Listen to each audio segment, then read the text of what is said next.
Hi guys, आप देख रहे हैं फ्लाइंग करियर पॉइंट। दोस्तों, आप सभी का हमारे चैनल पे बहुत बहुत स्वागत है। दोस्तों, आज हम लोग 2018 का पार्ट टू वीडियो लेकर के आएंगे, जिसमें 51 से 100 क्वेश्चन तक आज हम लोग सॉल्व करेंगे। तो एग्ज़ाम की डेट बहुत करीब है, इसलिए अब हम लोग फटाफट जो प्रीवियस ईयर के जितने भी क्वेश्चन है, कम से कम 10 साल का टारगेट है। तो अभी हम 2017 से लेकर के 2021 तक का सॉल्व करेंगे। उसके बाद और काफ़ी पहले के और कुछ पेपर हमारे प्लेलिस्ट में पहले से पड़े हुए हैं, जो बीच के रह जाएंगे उनको हम और कराते रहेंगे। और इसके बाद अभी हम जो है सेकंड पेपर का भी लेकर के आएंगे, प्री का सेकंड पेपर का सॉल्व पेपर। तो बने रहिएगा आप लोग हमारे वीडियो के साथ में, और हम लोग जो है हल करते रहेंगे फटाफट। तो चलिए आइए शुरू करते हैं। तो दोस्तों, हम लोग सामान्य अध्ययन का 2018 का पेपर सॉल्व करेंगे। और क्वेश्चन कल हम लोग जो है 50 क्वेश्चन हल कर चुके थे, तो आज हम लोग 51 से शुरू करेंगे और आगे तक 100 तक जो है कंप्लीट करेंगे, क्योंकि 100 से ऊपर में वीडियो काफ़ी लॉन्ग हो जाता है और काफ़ी लोग स्किप कर देते हैं, काफ़ी लोग बैक मार के चले जाते हैं। तो इसलिए हम सिर्फ 50 क्वेश्चन का ही अभी टारगेट लेकर के चलेंगे। अगर आप लोगों का रिस्पांस अच्छा आए ना, तो हम एक दिन में एक पेपर कंप्लीट करा दें। लेकिन आप लोगों का रिस्पांस अच्छा नहीं मिल रहा है, इसलिए हमको लगता है कि शायद 50 क्वेश्चन से ज़्यादा आप लोग नहीं झेल पाते हैं। इसलिए हम 50 क्वेश्चन का ही एक बार में एक पार्ट लेकर के आ पाते हैं एक वीडियो में। तो बने रहिएगा आप लोग हमारे चैनल के साथ, हमारे वीडियो के साथ, और हम एक एक करके इसको सॉल्व कराते रहेंगे। तो गाइज़ 51 क्वेश्चन पे आज हम लोग बात करेंगे। क्वेश्चन नंबर 51 है, निम्नलिखित में कौन मृदा से संबंधित है? Edaphic, climatic, biotic, topography. तो इसका आंसर हो जाएगा इडेफिक। मृदा से संबंधित एक प्रकृति है। यह मुख्यतः मिट्टी के पीएच मान, जल निकासी, बनावट या रासायनिक गुणों से संबंधित है। क्वेश्चन नंबर 52 है, निम्न में से किसमें ओजोन की सर्वाधिक सांद्रता मिलती है? तो इसमें हो जाएगा ट्रोपोस्फियर, मेसोस्फियर, स्ट्रेटोस्फियर और एक्सोस्फियर। तो ये सी वाला हो जाएगा स्ट्रेटोस्फियर। इसकी व्याख्या देख लेते हैं। ओजोन के सर्वाधिक सांद्रता तापमान मंडल स्ट्रेटोस्फियर में मिलती है। ओजोन ऑक्सीजन के 3 परमाणुओं से मिलकर बनने वाली एक गैस है, जो वायुमंडल में बहुत कम मात्रा में 0.02% में पाई जाती है। ओजोन सूर्य से आने वाली हानिकारक पराबैंगनी किरणों को अवशोषित कर पृथ्वी पर रहने वाले जीव जंतुओं की रक्षा करती है। क्वेश्चन नंबर 53 है, वैश्विक ऊष्मन के फलस्वरूप निम्नलिखित में से किसकी बारंबारता और प्रचंडता बढ़ जाती है? चक्रवात, तूफान, बवंडर, ये सभी। तो वैश्विक ऊष्मन या ग्लोबल वार्मिंग के फलस्वरूप चक्रवात भी आते हैं, काफ़ी सारे चक्रवात की मात्रा बढ़ जाती है, तूफान आते हैं, बवंडर आता है, यानी कि इनकी बारंबारता और प्रचंडता बढ़ जाती है। वैश्विक ऊष्मन उस भौगोलिक अवस्था को कहते हैं जिसके कारण पृथ्वी के तापमान में वृद्धि हो जाती है। वैश्विक ऊष्मन उसको कहते हैं जब हमारी जो पृथ्वी है, जो हमारा वायुमंडल है, ये अत्यधिक मात्रा में गर्म हो जाता है। तब इस तरीके के जो बवंडर होते हैं, जो तूफान है, जो चक्रवात है, ये बारंबारता यानी बार बार ये आते हैं, इनकी मात्रा काफ़ी बढ़ जाती है। और बाकी काफ़ी ख़तरनाक ये बवंडर, ये जो है जो तूफ़ान होते हैं, जो चक्रवात होते हैं, बहुत ख़तरनाक होते हैं। क्वेश्चन नंबर 54 है, निम्नलिखित में से कौन स्ववासन संरक्षण नीति का उदाहरण नहीं है? जैवमंडल, आगार, वानस्पतिक बागान, राष्ट्रीय उद्यान, पवित्र उपवन। तो इसमें बी वाला सही हो जाएगा। इसकी व्याख्या देख लेते हैं। वानस्पतिक बाग स्ववासन या स्वस्थानीय संरक्षण रणनीति का उदाहरण नहीं है। यह पर स्थानीय संरक्षण का उदाहरण है। स्वस्थानीय संरक्षण में जीवों को उनके प्रकृति आवास क्षेत्र में ही संरक्षित किया जाता है। इसमें प्रतिनिधि परितंत्रों के सुरक्षित क्षेत्र के विभिन्न माध्यमों से सुरक्षा व आवासीय विखंडों को बनाए रखना सम्मिलित है। सूर्य के प्रकाश से पराबैंगनी विकिरण अभिक्रिया निम्न में से क्या पैदा करती है? Carbon monoxide, sulphur dioxide, ozone, fluorides. C वाला हो जाएगा। जब पराबैंगनी यूवी किरणें तापमान मंडल में ऑक्सीजन अणु O2 पर क्रिया करती है, तो इससे टूट कर 2 ऑक्सीजन परमाणु O का निर्माण होता है। तो इसे जब एक परमाणुवीय ऑक्सीजन यानी कि O द्विपरमाणुवीय ऑक्सीजन अणु यानी O2 के साथ अभिक्रिया करता है, तो त्रिपरमाणुवीय ओजोन अणु यानी कि O3 का निर्माण होता है। नंबर 56 है, नॉर्मन बोरलॉग को किस क्षेत्र में नोबेल पुरस्कार प्रदान किया गया? तो कृषि, अर्थशास्त्र, औषधि और शांति। तो शांति के लिए दिया गया था, डी वाला हो जाएगा। नॉर्मन बोरलॉग को शांति के क्षेत्र में नोबेल पुरस्कार प्रदान किया गया। वे एक अमेरिकी कृषि विज्ञानी थे जिन्हें हरित क्रांति का जनक कहा जाता है। उन्होंने खाद्यान्न की समस्या से जूझ रहे भारत सहित अनेक विकासशील देशों में हरित क्रांति के प्रवर्तन करने में महत्वपूर्ण योगदान दिया। उन्हें नोबेल शांति पुरस्कार के अतिरिक्त स्वतंत्रता का राष्ट्रपति पदक, विज्ञान का राष्ट्रीय पुरस्कार तथा पद्म विभूषण से भी सम्मानित किया गया। अगला प्रश्न है 57 नंबर, निम्नलिखित युग्मों में कौन सही सुमेलित नहीं है? रेनेटिंग पनीर, जैव प्रौद्योगिकी, प्लाज्मिड्स, गोल्डन चावल, विटामिन ए, ओजोन परत, ट्रोपोस्फियर। तो डी वाला इसका आंसर है जो कि सुमेलित नहीं है।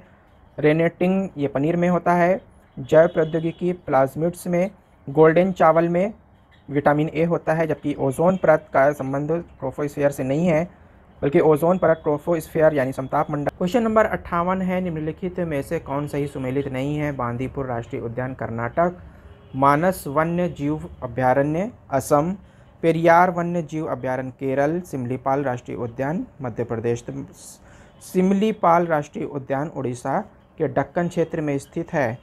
यहाँ पेड़ों की बहुलता के कारण यहाँ के प्रमुख जीव बंगाल टाइगर एवं जंगली हाथी हैं।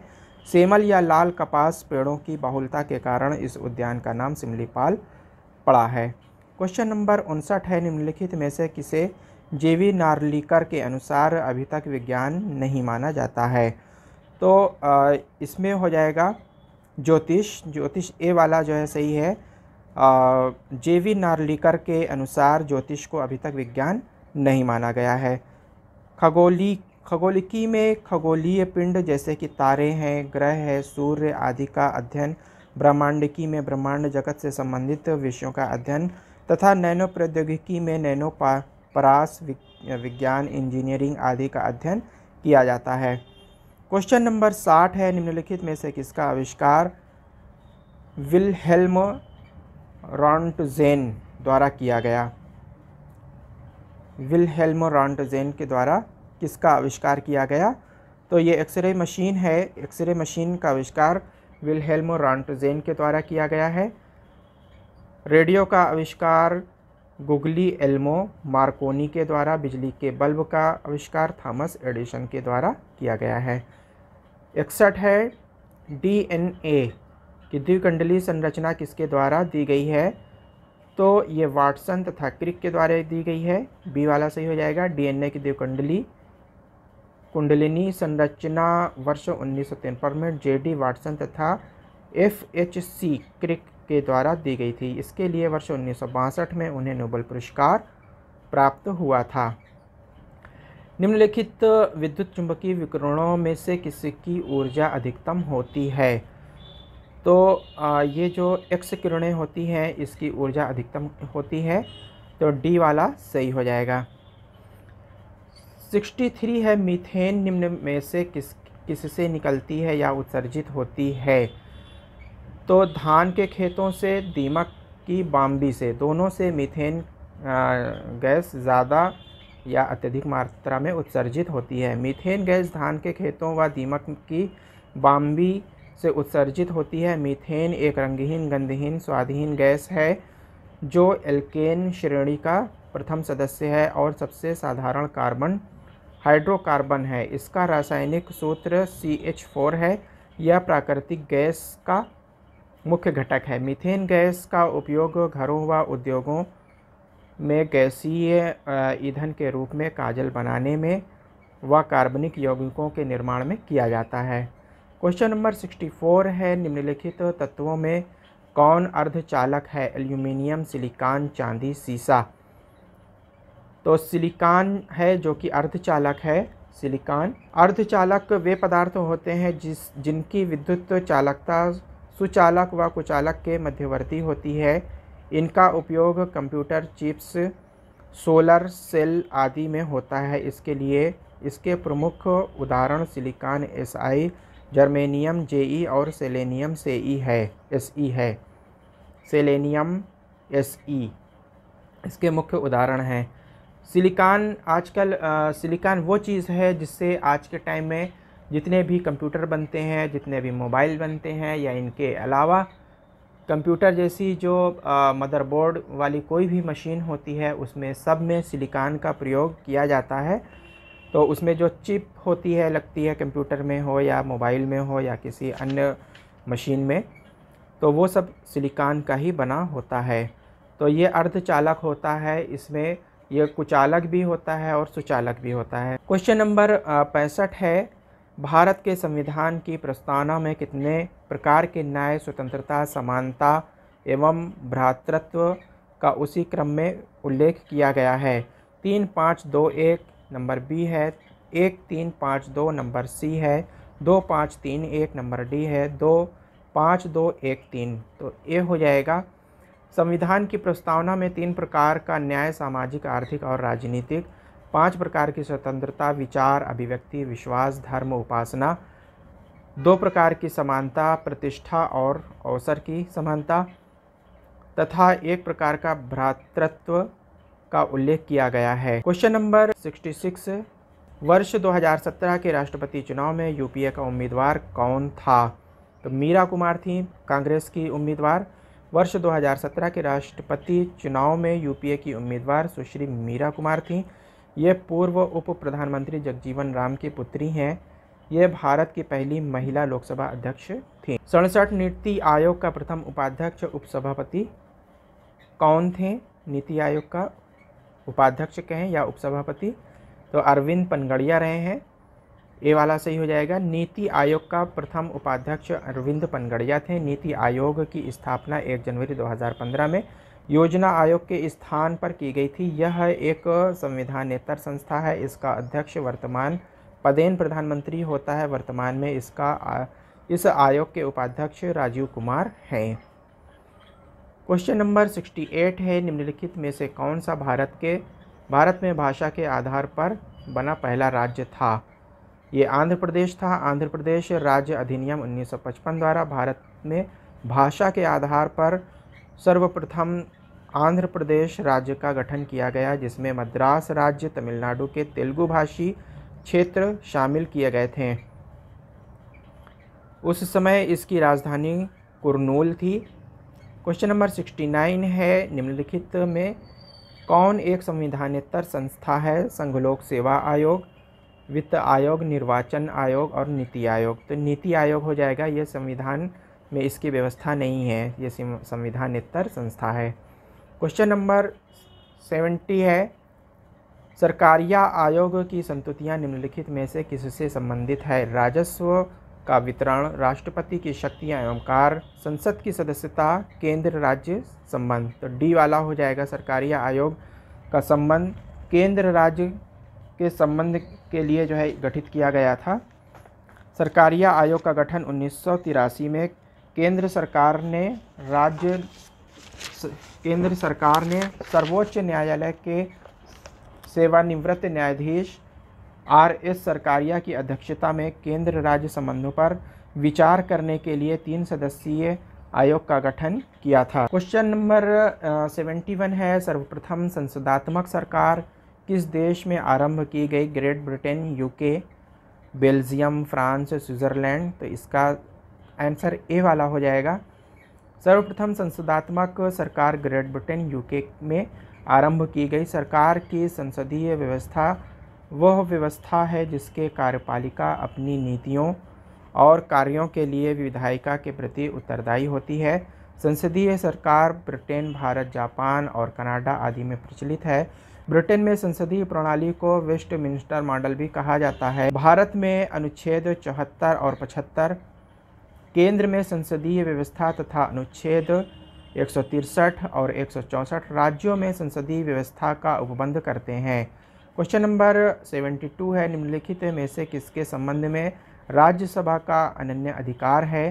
राष्ट्रपति को अपदस्थ करने हेतु कार्यवाही प्रारंभ करना, सर्वोच्च न्यायालय के न्यायाधीशों को अपदस्थ करने हेतु कार्यवाही करना, एक नई अखिल भारतीय सेवा के सृजन हेतु संस्तुति करना। नंबर डी है उपरोक्त में से कोई नहीं, तो सी वाला हो जाएगा। एक नई अखिल भारतीय सेवा के सृजन हेतु संस्तुति करना। भारतीय संसद के 3 अंग राष्ट्रपति, लोकसभा, राज्यसभा होते हैं। राज्यसभा का गठन अनुच्छेद 79 के अंतर्गत हुआ है।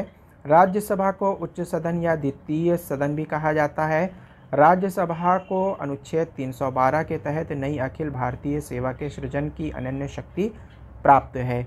इसके आधार पर राज्यसभा संसद को नई अखिल भारतीय सेवा के सृजन के लिए अधिकृत कर सकती है। साथ ही अनुच्छेद 249 के अंतर्गत राज्य सूची के विषयों पर कानून बनाने के लिए राज्यसभा संसद को अधिकृत कर सकती है। उपरोक्त दोनों शक्तियां लोकसभा को प्राप्त नहीं है। क्वेश्चन नंबर 73 है, भारत के संविधान के किस भाग में हम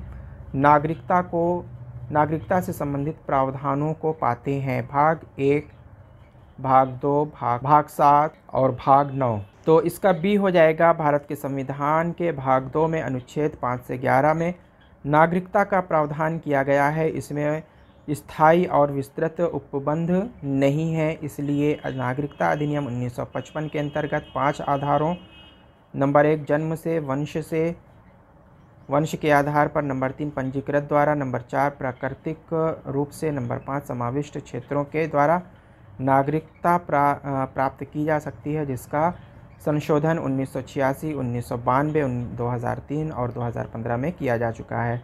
क्वेश्चन नंबर 74 है, भारतीय संविधान में भारत की आधिकारिक भाषा से जुड़े प्रावधानों में संसद संशोधन कर सकती है अपने सदस्यों के साधारण बहुमत द्वारा, नंबर बी 2/3 बहुमत द्वारा, नंबर सी 3/4 बहुमत द्वारा, नंबर डी 1/3 सदस्यों के समर्थन द्वारा।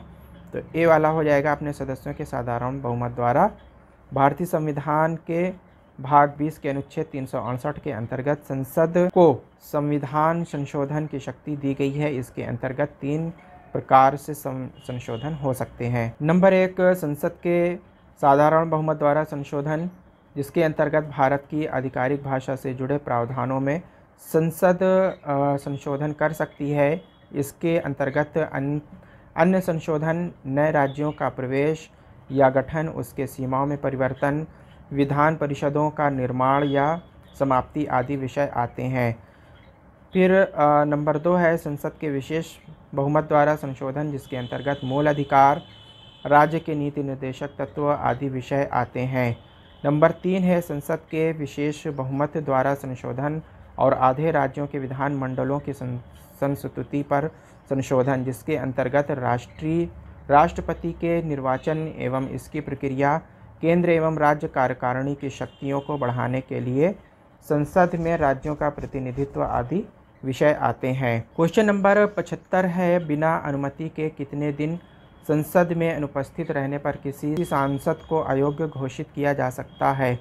30 दिन, 60 दिन, 90 दिन, 120 दिन।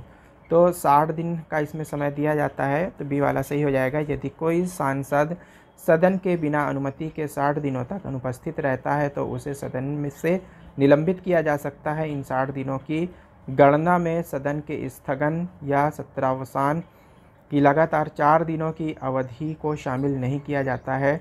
इस व्यवस्था के अंतर्गत सदन को सुचारू संचालन तथा सदस्यों के उपस्थित रहने के लिए प्रावधान किया गया है।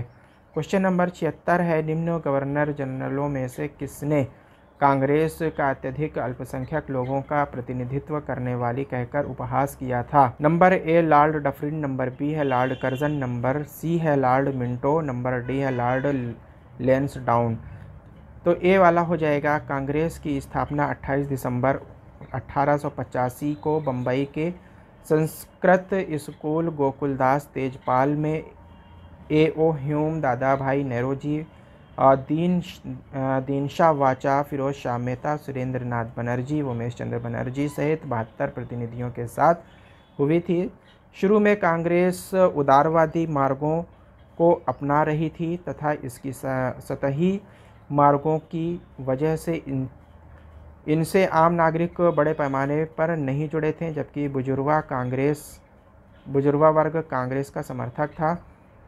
जनसंख्या बल को देखते हुए डफरिन यानी तत्कालीन भारतीय गवर्नर जनरल ने कांग्रेस पर कटाक्ष करते हुए कहा था कि यह अत्यधिक अल्पसंख्यक लोगों का प्रतिनिधित्व करती है। क्वेश्चन नंबर 77 है, ढींग एक्सप्रेस क्या है? नंबर ए ढींग तथा कोलकाता के मध्य रेलगाड़ी, नंबर बी हिमा दास का मुंह बोला नाम, नंबर सी पहलवान तथा जन्म कुंडली। नंबर सी है पलवल तथा कुंडली के बीच एक्सप्रेस वे। नंबर डी है लोकप्रिय पत्रिका। तो बी हो जाएगा ढींग एक्सप्रेस। हिमादास हिमारोनजित दास का मुंह बोला नाम है। इनका निवास स्थान असम के ढींग नगांव नामक स्थान पर है। ये एक एथलेटिक्स हैं। इन्होंने IAAF world under 20 athletics championship 2018 400 metre की दौड़ में स्वर्ण पदक जीता था। इन्होंने इस दौड़ में 51.46 सेकेंड का समय लिया था। क्वेश्चन नंबर 78 है, मैरी कॉम को हाल ही में सितंबर 2018 में निम्न में से किसका ब्रांड एम्बेसडर बनाया गया है? नंबर ए स्वच्छ भारत का, नंबर बी BSNL का, नंबर सी बेटी बचाओ बेटी पढ़ाओ का, नंबर डी प्रोजेक्ट खेल का। बी हो जाएगा मैरी कॉम मणिपुर की रहने वाली हैं। ये भारतीय मुक्केबाज हैं जिन्होंने वर्ष 2001 में प्रथम बार राष्ट्रीय महिला बॉक्सिंग चैंपियनशिप जीती थी। ये कई मुक्केबाजी प्रतियोगिता जीत चुकी हैं। वर्ष 2008 में निंगबो में स्वर्ण एवं 2006 में नई दिल्ली में स्वर्ण, वर्ष 2005 में पोडोल्फो में स्वर्ण, वर्ष 2002 में एंटीला में स्वर्ण और वर्ष 2010 के लंदन ओलंपिक में कांस्य, 2010 में एशियाई खेल में कांस्य तथा वर्ष 2014 के एशियाई खेल में कांस्य पदक जीत चुकी हैं। इन्हें भारत सरकार की BSNL कंपनी ने अपना ब्रांड एम्बेसडर बनाया है। क्वेश्चन नंबर 79 है, समलैंगिक संबंधी सर्वोच्च न्यायालय का निर्णय निम्नलिखित में से किससे संबंधित है? नंबर ए भारतीय दंड संहिता की धारा 377, नंबर बी भारतीय संविधान का अनुच्छेद 377, भारतीय संविधान का अनुच्छेद 277, उपरोक्त में कोई नहीं। तो ए वाला हो जाएगा भारतीय दंड संहिता की धारा 377, ये वाला सही हो जाएगा। व्याख्या देख लेते हैं। भारतीय दंड संहिता 1860 की धारा 370 में समलैंगिकता से संबंधित है, जिसमें समलैंगिकता को अपराध माना गया था, जिसको सर्वोच्च न्यायालय ने असंवैधानिक ठहराते हुए अपराध मुक्त घोषित कर दिया है।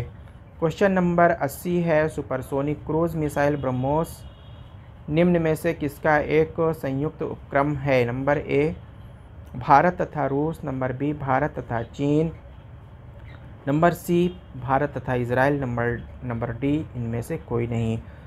तो ए वाला हो जाएगा भारत तथा रूस। इसकी व्याख्या है, सुपरसोनिक क्रूज मिसाइल ब्रह्मोस तथा भारत और रूस का एक संयुक्त उपक्रम है।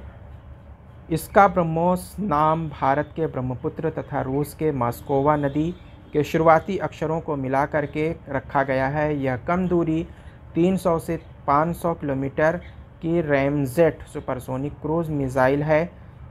इसे पनडुब्बी से, विमान से या पानी के जहाज़ से या ज़मीन से भी छोड़ा जा सकता है। इसका विकास भारत के DRDO तथा रूस के NPO मशीनोस्ट्रोमेनिया के द्वारा किया गया। यह मिसाइल रूस की P-800 ओंकिस क्रूज मिसाइल प्रौद्योगिकी के आधार पर विकसित की गई है। क्वेश्चन नंबर 81 है, एंड्रेज मैनुअल लोपेज ओब्राडोर जुलाई 2018 में निम्न में से किस देश के राष्ट्रपति निर्वाचित हुए? नंबर ए है वेनेजुएला, नंबर बी है अर्जेंटीना, नंबर सी है मैक्सिको, नंबर डी है निकारागुआ। तो सी वाला हो जाएगा एंड्रेज मैनुएल लोपेज ओब्राडोर जुलाई 2018 में मैक्सिको के राष्ट्रपति निर्वाचित हुए हैं। ये 1 दिसंबर 2018 को पदभार संभालेंगे। यहाँ राष्ट्रपति का कार्यकाल 6 वर्ष का होता है। इनमें पूर्व सैनिकों की राष्ट्रपति एनरिक पेना नीटो थी। मैनुअल PRD पार्टी से संबंधित हैं। एनरिक पेना नीटो का संबंध PRI से है। क्वेश्चन नंबर 82 है, पनामा पेपर्स के आधार पर भ्रष्टाचार के लिए निम्नलिखित देशों में किसके प्रधानमंत्री को 10 वर्ष जेल की सजा दी गई थी? Number A Maldives, number 2 Trinidad, number C Pakistan, number D इनमें से कोई नहीं। सी पाकिस्तान हो जाएगा। नंबर सी है दिए गए विकल्पों में से पनामा पेपर्स के आधार पर भ्रष्टाचार के लिए पाकिस्तान के तत्कालीन प्रधानमंत्री नवाज शरीफ को 10 वर्ष की सज़ा हुई है। नवाज शरीफ पाकिस्तान मुस्लिम लीग के नेता है। नवाज शरीफ पाकिस्तान के पहले व्यक्ति हैं जो 3 बार प्रधानमंत्री बने। क्वेश्चन नंबर 83 है जुलाई 2018 में प्रकाशित national register of citizen NRC के ड्राफ्ट के अनुसार किस राज्य में 40 लाख से अधिक अवैध शरणार्थी पाए गए हैं? Number A Nagaland, number B Mizoram, number C Assam, number D Tripura. जुलाई 2018 में प्रकाशित national register of citizen NRC के ड्राफ्ट के अनुसार असम में 40 लाख से अधिक अवैध शरणार्थी पाए गए हैं। यहाँ 3.29 करोड़ लोगों ने आवेदन किया था, जिसमें 2.89 करोड़ लोगों को शामिल किया गया है। NRC में उन्हीं का नाम शामिल किया गया है जो असम में 25 मार्च 1971 से पूर्व रह रहे हैं। NRC से पता चलता है कि कौन कौन भारतीय नागरिक हैं। वर्ष 1951 के बाद NRC अपडेट करने वाला असम पहला राज्य है। क्वेश्चन नंबर 84 है जुलाई 2018 में निम्न में से किसके द्वारा सफ़र वायु गुणवत्ता एवं मौसम पूर्वानुमान प्रणाली का उद्घाटन किया गया? Number A Ravishankar Prasad, number B Piyush Goyal, number C doctor Harshvardhan, number D इनमें से कोई नहीं। तो सी हो जाएगा डॉक्टर हर्षवर्धन। जुलाई 2018 में भारत के पर्यावरण मंत्री डॉक्टर हर्षवर्धन ने सफ़र नामक प्रणाली का उद्घाटन किया, जो हवा की गुणवत्ता और व मौसम के पूर्वानुमान के लिए एक उत्कृष्ट प्रणाली है। इसे पुणे स्थित भारतीय उष्णदेशीय मौसम विज्ञान संस्थान द्वारा विकसित किया गया है। क्वेश्चन नंबर 85 है अमेरिकी पत्रिका विज्ञान द्वारा 26 जुलाई 2018 को जारी रिपोर्ट के अनुसार एक विशाल भूमिगत झील का पता किस ग्रह पर चला है? ये मंगल हो जाएगा इसका ऑप्शन। अमेरिकी पत्रिका विज्ञान द्वारा जारी रिपोर्ट के अनुसार मंगल ग्रह पर विशाल भूमिगत झील का पता चला है, जो कि बर्फ़ की एक परत के नीचे स्थित है। यह लगभग 12 मील चौड़ी है। यह मंगल ग्रह पर प्राप्त प्रथम जल का स्रोत है। क्वेश्चन नंबर 86 है अमेरिका के राष्ट्रपति डोनाल्ड ट्रंप ने उत्तर कोरिया के नेता किम जोंग से 12 जून 2018 को किस देश में मुलाकात की थी? तो ये सिंगापुर में इनकी मुलाकात हुई थी 12 जून 2018 को। सेंटोसा द्वीप सिंगापुर में मुलाकात की। किम से मुलाकात को ट्रंप ने शांति के लिए उठाया गया कदम बताया। संयुक्त राज्य अमेरिका के पदासीन राष्ट्रपति पहली बार किसी उत्तर कोरियाई नेता से मिले हैं। क्वेश्चन नंबर 87 है सुमेल कीजिए सूची फर्स्ट, और इसमें दक्षिण भारत के समुद्रगुप्त के समकालीन नरेश, सूची सेकंड उनके राज्य। नंबर ए है धनंजय अवमुक्त, नंबर बी है Nilraj Kanchi, number C Ugrasen Kustalpur, number D है विष्णु गोपा पालक्का। तो इसका सी वाला सही हो जाएगा A23, B21, C24, D22, यानी कि A23 धनंजय कुस्तलपुर। इसका सी वाला सही हो जाएगा A23, B21, C24, D23 Dhananjay कुस्तलपुर, B21 Neelraj अवमुक्त, C24 उग्रसेन पालक्का, और डी हो जाएगा D22 विष्णु गोपा कांची। इसमें सी वाला सही है। क्वेश्चन नंबर 88 है निम्न में से सिंधु सभ्यता से संबंधित कौन से केंद्र उत्तर प्रदेश में स्थित हैं? कालीबंगा, लोथल, आलमगीरपुर, हुलास। कूट दे रखा है पहले वाले में, पहला, दूसरा, तीसरा और चौथा। नंबर बी है 1 और 2, सी है 2 और 3, डी है 3 और 4। सर जॉन मार्शल और सर मार्टियर ने सिंधु घाटी स्थलों की खुदाई कराई थी, जिसमें इस सभ्यता के विकसित अवस्था तथा विस्तार का पता चलता है। खुदाई से सबसे उत्तर में मांडू यानी जम्मू कश्मीर, दक्षिण में दैमाबाद, उत्तर में आलमगीरपुर उत्तर प्रदेश का मेरठ ज़िला, और पश्चिम के सुत्कागेंडोर तक विस्तार का पता चला है। उत्तर प्रदेश में पाए गए प्रमुख 2 स्थल हैं आलमगीरपुर। इसकी खोज भारत सेवक समाज वर्ष 1958 में तथा उत्खनन भारतीय पुरातत्व विभाग ने किया था। यह हिंडन नदी के बाएं तट पर उत्तर प्रदेश में अवस्थित है। यह स्थल हड़प्पा संस्कृति का पतोन्मुखी चरण का घोतक है। यहाँ से कोई मुद्रा प्राप्त नहीं हुई है। हुलास भारतीय पुरातत्व विभाग के अधीक्षण में की गई खुदाई से हड़प्पा के सबसे दक्षिणी स्थल आलमगीरपुर के और आगे हुलास सहारनपुर तक हड़प्पा सभ्यता के विकसित रहने के प्रमाण मिले हैं। हुलास और बड़गांव में मृदभांड और तांबे के कुठार मिले हैं। ये उत्तर हड़प्पा कालीन वस्तुएं हैं। क्वेश्चन नंबर 89 है, निम्न में से कौन सी संस्था विदेशी व्यापार से संबंधित थी?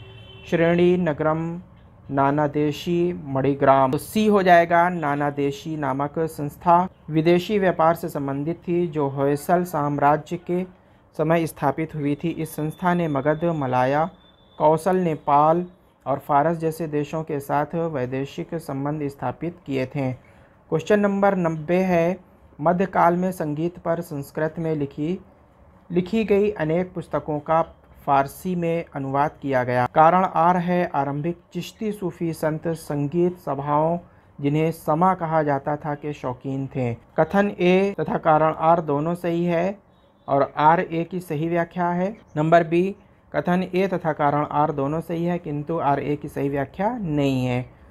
सी हो जाएगा ए सही है किंतु आर गलत है, और डी हो जाएगा ए गलत है किंतु आर सही है। तो इसका बी वाला आंसर सही हो जाएगा।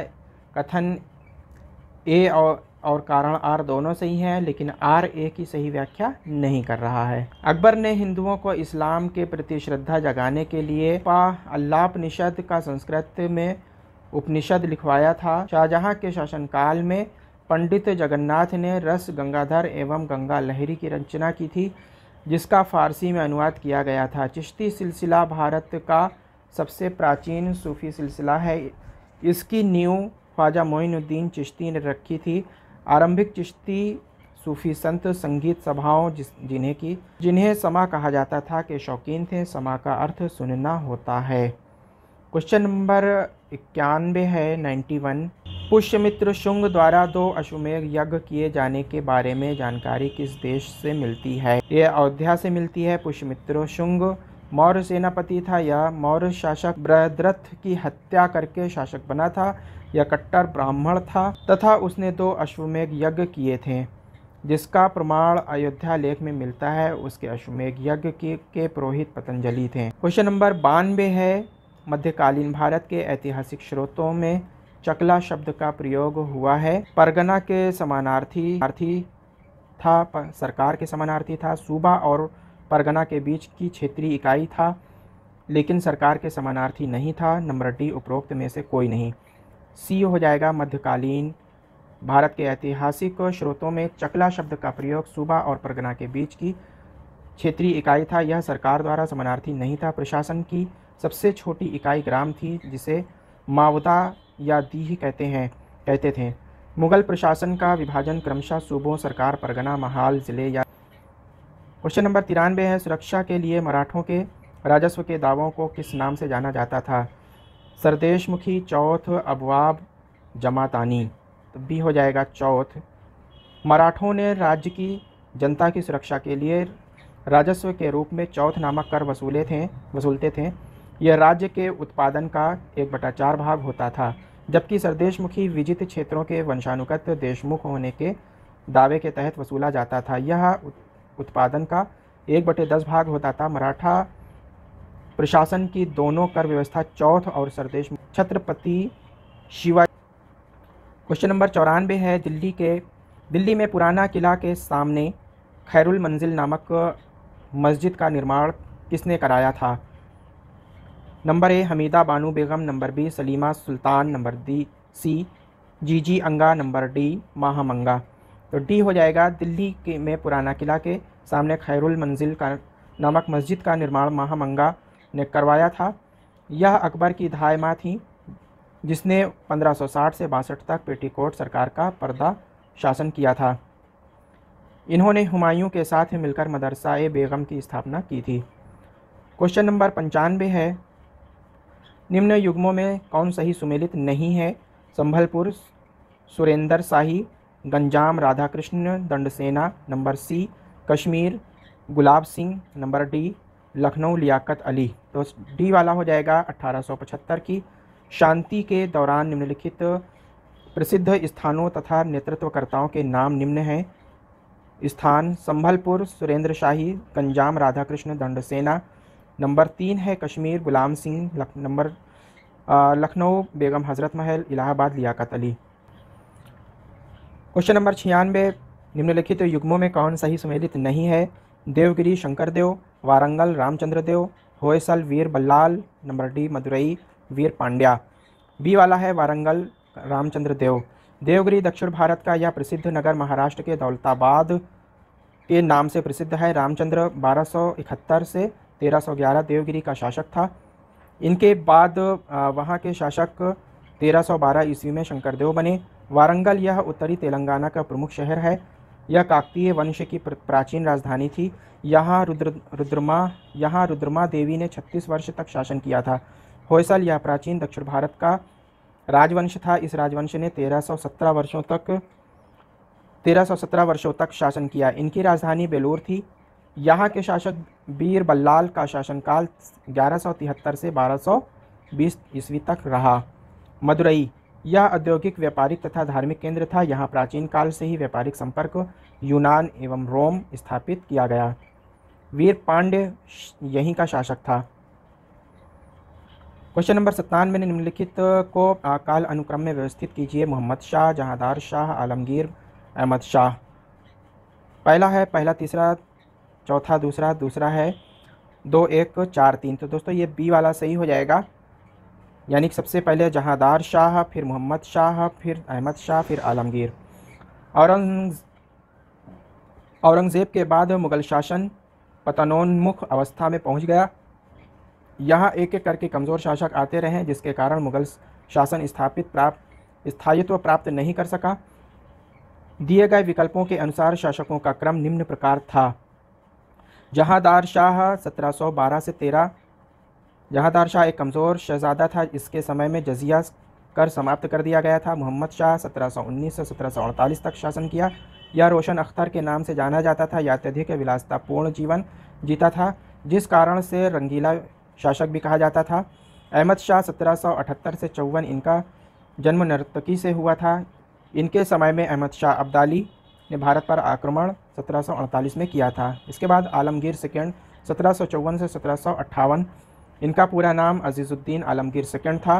प्लासी का युद्ध 1757 इन्हीं के समय में हुआ था। क्वेश्चन नंबर 98 है, भारत के निम्नलिखित राज्यों में से किसकी तट रेखा सबसे लंबी है? तो ये हो जाएगा Maharashtra, B Andhra Pradesh, number C Kerala, number D Gujarat. प्रश्नानुसार भारत के तटीय राज्यों में गुजरात की तटीय सीमाएं 1200 किलोमीटर यानी सर्वाधिक लंबी हैं। इसके बाद क्रमशः आंध्र प्रदेश की तटीय लंबाई 973 किलोमीटर, महाराष्ट्र की 662 किलोमीटर और केरल की 569 किलोमीटर है। राज्य एवं केंद्र शासित प्रदेशों में सर्वाधिक लंबाई अंडमान और निकोबार की 1962 किलोमीटर है। फिर है 99, क्वेश्चन नंबर 99, उत्तर प्रदेश की निम्नलिखित नदियों में कौन सी पर्यावरणीय प्रदूषण के कारण जैविक आपदा घोषित हो गई है? नंबर ए है यमुना, नंबर बी गोमती नदी, नंबर सी सई नदी, नंबर डी है तमसा। तो बी हो जाएगा गोमती नदी। उत्तर प्रदेश में गोमती नदी के अत्यधिक प्रदूषित होने के कारण इसे जैविक आपदा कहा जाता है। इसके किनारे लखनऊ, जौनपुर आदि शहर स्थित हैं। गोमती नदी का उद्भव पीलीभीत जिले के स्थित फुलहर झील से होता है। क्वेश्चन नंबर 100 है, विश्व प्रसिद्ध भगवान वेंकटेश्वर तिरुपति का मंदिर निम्नलिखित पहाड़ियों में किसमें अवस्थित है? शेवराय, बिलीगिरी रंगा, जवादी और मल्ला। तो देखिए दिए गए विकल्पों में वेंकटेश्वर तिरुपति मंदिर की अवस्थिति स्पष्ट नहीं हो सकती है। तिरुपति मंदिर आंध्र प्रदेश के चित्तूर ज़िले में तिरुमला की पहाड़ी पर स्थित प्रसिद्ध तीर्थ स्थल है। यह इस मंदिर के निर्माण में चोल, होयसल तथा विजयनगर साम्राज्य के शासकों ने अहम योगदान दिया। यह मंदिर दक्षिण भारतीय वास्तुकला का अद्भुत उदाहरण है। तो दोस्तों जो है व्याख्या के आधार पर इसका सही जो ऑप्शन दे रखा है उसमें से सही उत्तर नहीं मिल रहा है। व्याख्या कह रही है कि जो आंध्र प्रदेश के चित्तूर ज़िला है वहाँ तिरुमला की पहाड़ी पर स्थित है, और जबकि तिरुमला की पहाड़ी शेवराय, बिलीगिरी रंगा और जवादी मल्लुमल्ला, इसमें जो है कहीं पर भी तिरुमला की पहाड़ी नहीं दे रखा है। तो इसलिए इसका जो है आंसर क्या सही हो सकता है, ये लोग आप लोग आपके पास जो भी बुक अवेलेबल हो उसमें आप लोग देख लीजिएगा, और या फिर लोक सेवा आयोग इसमें क्या सुधार किया है इसके विषय में जानने की आवश्यकता है। तो इसका अभी हमारे पास कोई प्रमाण सही नहीं है।